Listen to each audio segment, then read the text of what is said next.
Good morning बच्चों, welcome to CR international school online classes.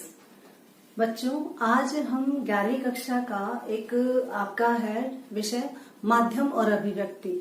उसी में आपका एक क्वेश्चन आता है 3 नंबर का, जिसमें ये पूछा जाता है भाई शब्दकोश में शब्द कैसे लगाए जाते हैं।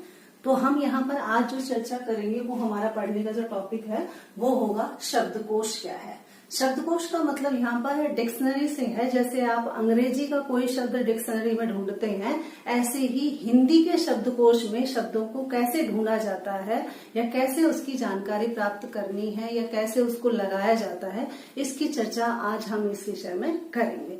तो अब हमें क्या क्या पढ़ना पड़ेगा शब्दकोश के लिए। शब्दकोश के लिए पहले तो यह है कि शब्दकोश के प्रकार जानने जरूरी है कि शब्दकोश के टाइप कितने होते हैं, शब्दकोश के प्रकार कितने होते हैं। दूसरा ये कि आपको वर्णमाला का पूरा ज्ञान होना चाहिए, यानी कि आप अब पहली कक्षा में पहुंच जाइए। जब आपने क ख ग सीखा था वो सारी वर्णमाला आपको याद होनी चाहिए, यानी पूरी वर्णमाला में हमारे कितने वर्ण हैं और कौन कौन से वर्ण कौन कौन से स्थान पर आते हैं, इसकी जानकारी हमें होगी तो ही हम शब्दकोश जान पाएंगे। और शब्दकोश का अर्थ होता है शब्दों का खजाना, यानी हमारे पास शब्दों का भंडार होगा। कब? जब हमें वर्णमाला का पूरा ज्ञान हो जाए। तीसरा यहाँ पर है कि शब्द भंडार का विकास हो जाएगा जब आपके पास, यानी कि आप जब शब्दकोश देखेंगे, हिंदी का शब्दकोश देखेंगे, तो उसमें आपके पास शब्दों की अपार जो है विकास जो है आपके दिमाग का वो हो जाएगा। उसमें बहुत सारे शब्दों की आपकी संख्या बढ़ जाएगी, आपको बहुत सारे वर्ड याद हो जाएंगे, शब्द याद हो जाएंगे। उसके बाद शब्दकोश में शब्द ढूंढा कैसे जाता है, यानी शब्दकोश कैसे ढूंढा जाए। आपने बचपन में 12 खड़ी पढ़ी होगी कि उसमें भी लगाया जाता है कै का की, यानी पूरी लाइन। ये सीक्वेंस आपको याद होनी चाहिए और वर्णमाला याद होनी चाहिए। 2 चीजें ये हैं। फिर तीसरा वो कहता है कि शब्दकोश के अनुसार शब्दों का सही क्रम कैसे होगा, यानी कि जब कोई भी अटपटे से शब्द, हमें कोई भी शब्द आप मुख से निकालेंगे या कोई 4 शब्द या 5 शब्द कोई आपको दे देता है और आपसे पूछते हैं आप इसे शब्दकोश के हिसाब से लगाइए कि पहला शब्द कौन सा आएगा, दूसरा कौन सा आएगा, तीसरे नंबर पर कौन सा है, इसकी जानकारी भी हमें होनी चाहिए। इसके साथ साथ जब तक आपको ये नहीं आएगा, जब आप दूसरी या तीसरी में आपने सीखा होगा कि वर्ण विच्छेद कैसे करते हैं, यानी कि जो हमारे शब्द हैं, शब्द वर्णों से बनते हैं और वर्ण विच्छेद कैसे किए जाते हैं। जब वर्ण विच्छेद करने आ जाएंगे, आपको वर्णमाला आ जाएगी, जब आपके पास शब्दकोश की जो वो है डिक्शनरी होगी, ठीक है, और शब्दों का सही क्रम से लगाना आ जाएगा, तब आपको शब्दकोश का पूरा ज्ञान हो जाएगा। तो ये पूरा बोर्ड पर ही नहीं, अभी यहाँ पर आप इतना ही, उसके बाद आपको कॉपी और पेन से आपको सिखाएंगे। तो आप अपनी कॉपी और पेन अपना रखिए, जो भी आपको नई चीजें लगती हैं, नोटेबल लगती हैं, आप उन्हें नोट करते रहें और पढ़ते रहें।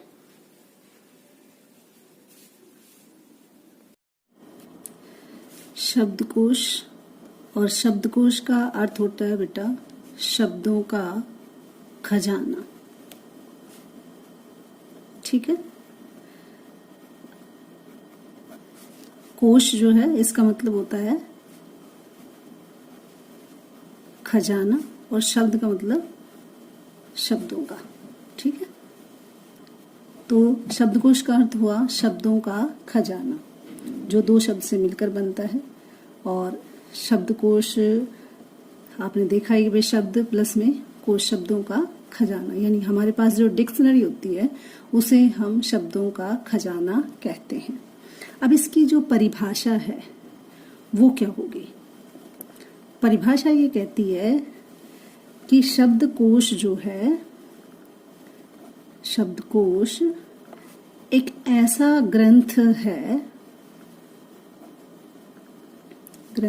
जिसमें व्याकरणिक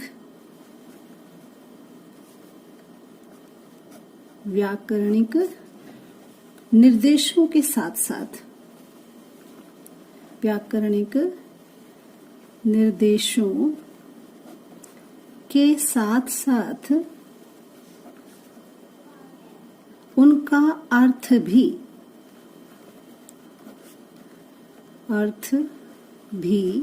स्पष्ट किया जाता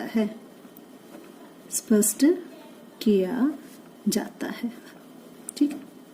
अब आपने देखा कि इसमें शब्दकोश है ये, ठीक ठीक है, एक ग्रंथ है जिसमें हम क्या करते हैं, व्याकरणिक कोटियों के निर्देशों के साथ साथ उनका अर्थ भी स्पष्ट किया जाता है। यानी कि आपने व्याकरणिक कोटियां क्या होती हैं बेटा, ग्रामर में जो भी आप चीज सीखते हो उसे व्याकरणिक कोटियां कहा जाता है। जैसे संज्ञा हो गई, ठीक है, सरनाम हो गया, विशेषण हो गया, अविकारी हो गया, उपसर्ग है, प्रत्यय है, ठीक है, संधि है, समास है, कारक है। यानी ग्रामर में जो भी आप चीजें सीखते हो वो सब आपकी संज्ञा, सर्वनाम, विशेषण, अविकारी, उपसर्ग, प्रत्यय, संधि, समास, सब कुछ कंप्लीट जो आपकी ग्रामर होगी इसे आप क्या कहोगे, व्याकरणिक कोटियां कहोगे।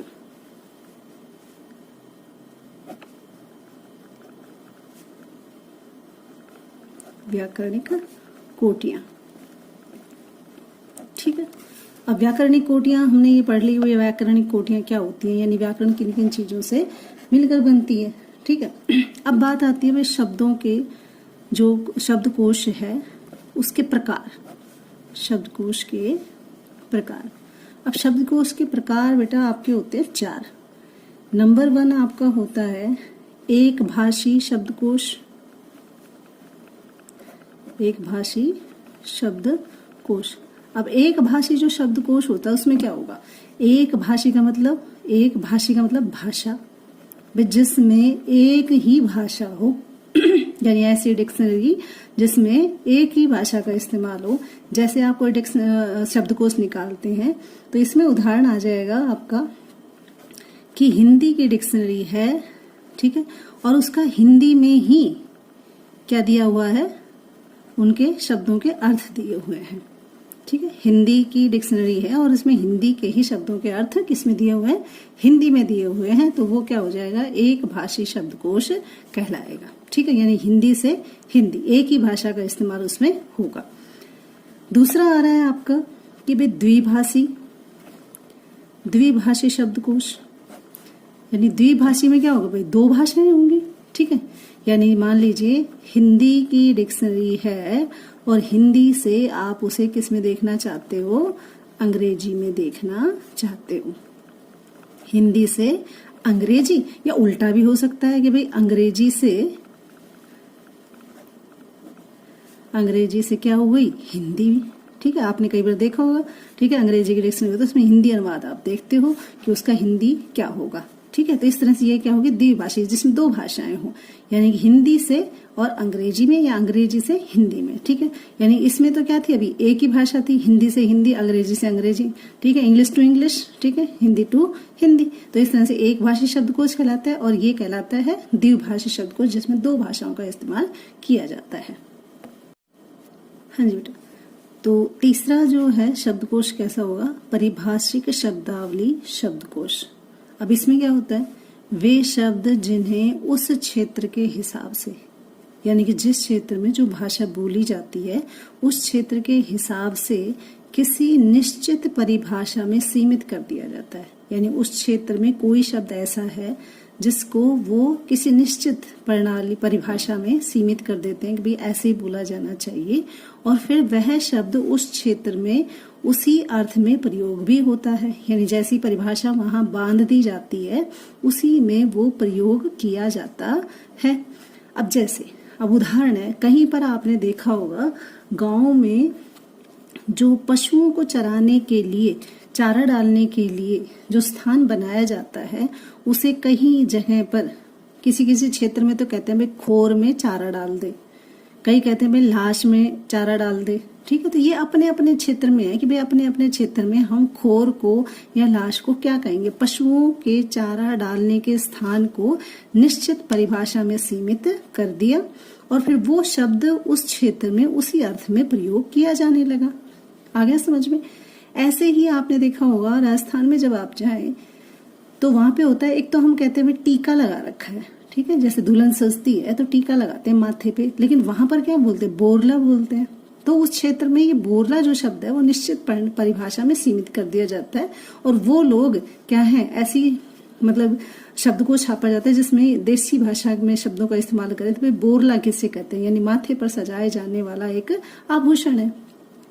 ऐसे ही आपने देखा कि वैसे दुल्हन होती है, हम तो कहते हैं भाई दुल्हन आई है, ठीक है, तो वहां पर कई बार क्या होता है, कई गाँव में आता है बंदड़ी आई हुई है ना, कि बंदड़ी आ गई, चलो भाई जल्दी से उतारो, ठीक है, दुल्हन आ गई, चलो भाई स्वागत करो, ठीक है। ऐसे ही हमारे देहात में यानी क्षेत्र में, उस क्षेत्र में जहां जिस भी क्षेत्र में हम बोल रहे हैं उस हिसाब से क्या है, कई बार तो कहेंगे भाई ये उसकी बहू है, ठीक है, कई कहते हैं नहीं भाई ये इसकी बींदनी है, कई कहते हैं नहीं ये पत्नी है। तो 3 तरह से वहां पर यूज होता है।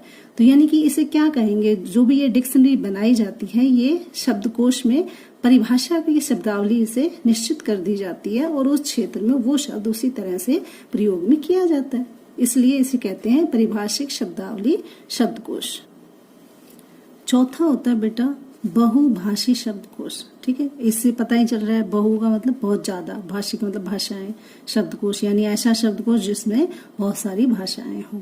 अब डेफिनेशन देखें, जब किसी शब्दकोश में स्रोत भाषा का मतलब होता है बेटा मुख्य भाषा, यानी मेन जो डिक्शनरी है वो किस में छपी हुई है, शुरू किस में हुई है, ठीक है, मुख्य भाषा एक से अधिक लक्ष्य भाषा के साथ प्रयोग की जाए।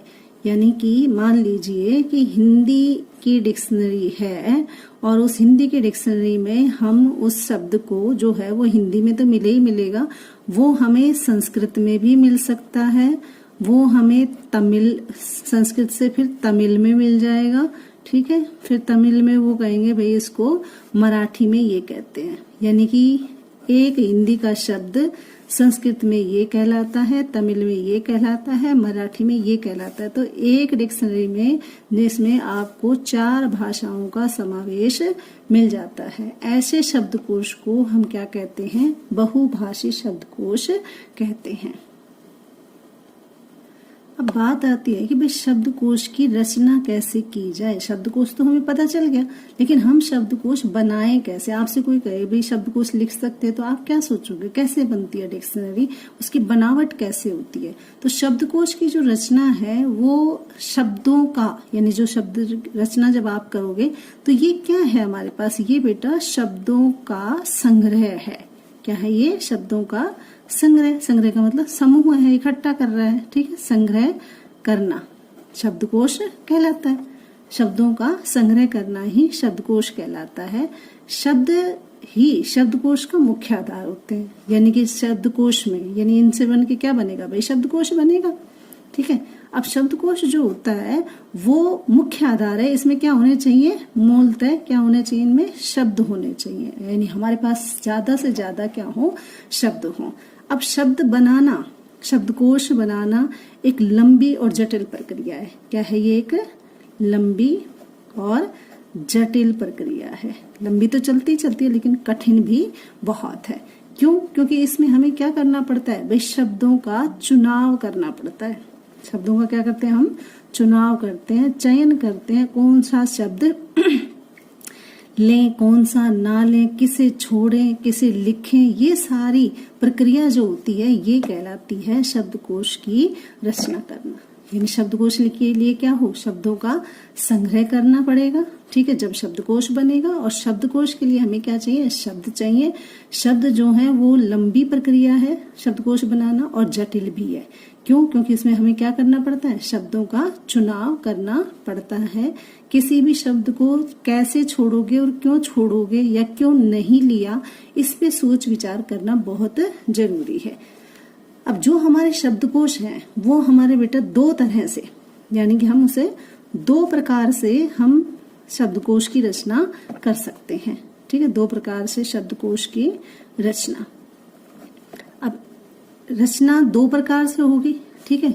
नंबर 1 तो ये कि हम भाई लिखित साहित्य ले लें, यानी कि जितने भी हमारे लिखित साहित्य हैं उनको ले लें, यानी कि जो आपके साहित्य लिखे हुए हैं आप उनसे हेल्प ले सकते हो। दूसरा आप उसमें हेल्प ले सकते हो भाई आपके जो लोक साहित्य हैं, लोक का मतलब जो आपके लोकल जो साहित्य होते हैं, आप उनकी भी मदद ले सकते हो, ठीक है। अब जो आपका ये है लिखित साहित्य, इसमें लिखित साहित्य में हम उनका सहारा लेते हैं जो हमारी बोली है, ठीक है, जो हमारी भाषाएं हैं, ठीक है। भाषाओं का ग्रंथ आपने देखे होंगे, ठीक है। भाषाओं के ग्रंथ जो है, साहित्य जो है, उनको ले लो। बोली के जो साहित्य हैं उनको ले लीजिए।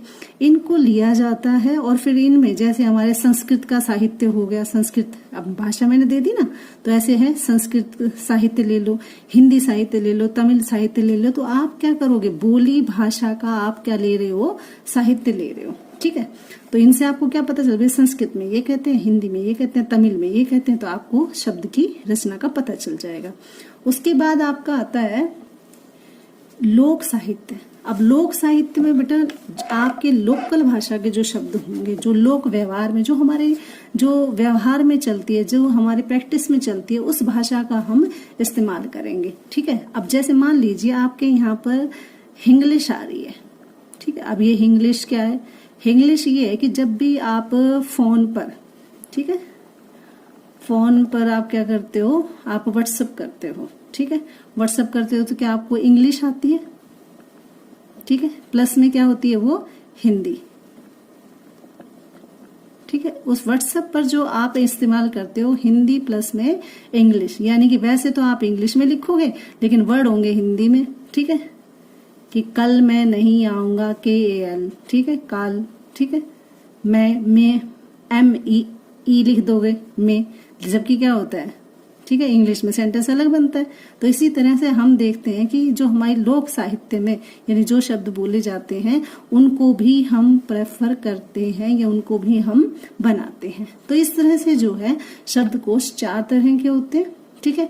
एक लिखित शब्दकोश की जो रचना है वो 2 तरह से होती है, एक लिखित साहित्य के माध्यम से और एक लोक साहित्य के माध्यम से।